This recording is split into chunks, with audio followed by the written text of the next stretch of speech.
என்ன பார்த்து என் சமுதாயத்தை பார்த்து இஸ்லாமிய மக்கள் எவ்வளவு பாதிக்கப்பட்டிருப்பாங்க. என் உணர்வை பேசுறேன்.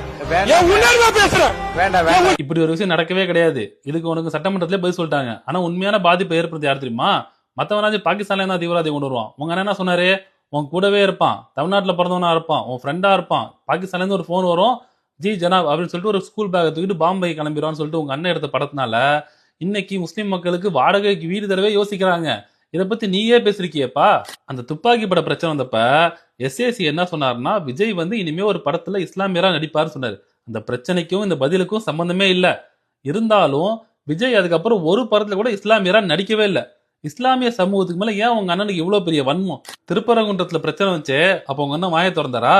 அப்ப நீ என்ன புடிக்கிட்டு இருந்த? பக்ரீதுக்கு ஒரு நாளைக்கு முன்னாடி உங்க ஆட்சியில மாடு வேட்டை கூட தடை பண்ணி போலீஸ் மாடெல்லாம் பிடிச்சிருப்பாங்களே, அப்ப எங்க போய் புடிக்கிட்டு இருந்தீங்க?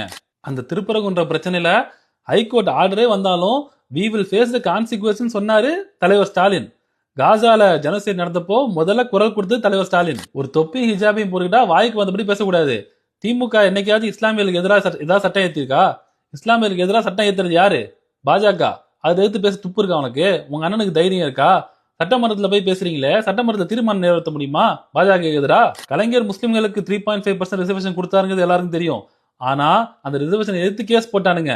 அரசியல் சட்டத்தின்படி மதத்தின் அடிப்படையில் ரிசர்வேஷன் கொடுக்கவே கூடாது. ஆனா கலைஞர் ரொம்ப டெக்னிக்கா பிசில இருந்த முஸ்லிம்ஸை பிசி முஸ்லிம்னு ஒரு சப் கேட்டகரி கிரியேட் பண்ணி நாங்க இந்த பிசி முஸ்லிம்க்கு தான் உள் ஒதுக்கீடு கொடுக்கிறோம், இது அவங்க சோசியல் ஸ்டேட்டஸ் அடிப்படையில் கொடுத்தது, மதத்தின் அடிப்படையில் கொடுத்தது கிடையாதுன்னு சொல்லி ஒரு ஏர் டைட் லெஜிஸ்லேஷன் கிரியேட் பண்ணி சட்ட போராட்டம் நடத்தி அதை உறுதி செஞ்சாரு.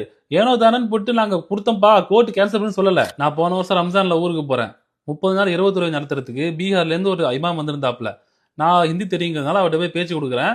அவர் சொல்றாரு, இவ்வளவு ஹிந்து மக்கள் இருக்க ஒரு தெருவுல எப்படி ஒரு பள்ளிவாசல் இருக்குது? சாயங்காலம் ஆனா நோன்பு கஞ்சி வாங்க தெருவில் இருக்க எல்லாரும் வராங்க, எல்லாரும் என்கிட்ட ஏதோ பேசுறாங்க, எனக்கு புரியவே மாட்டேங்குது, ஆனா மகிழ்ச்சியா இருக்கு அப்படின்னு சொன்னாப்ல.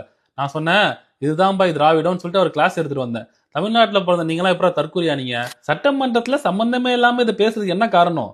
இஸ்லாமியர்கள் திமுக கூட ஸ்ட்ராங்கா இருக்கானுங்க, அதை உடைக்கணும். இஸ்லாமியர்கள் ஓட்ட நாம வாங்கணும்.